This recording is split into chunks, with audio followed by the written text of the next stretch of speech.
Ayan mga idol, start na naman ng trabaho mga idol. Start na naman ng buhat ng tubo kahit mainit.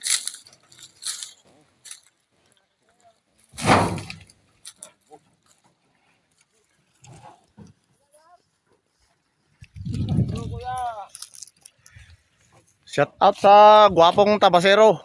Naghahanap ng balo.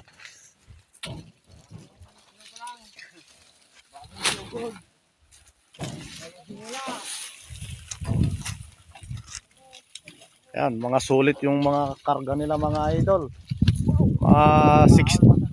60 kilos siguro yung buhat ng isa mga idol.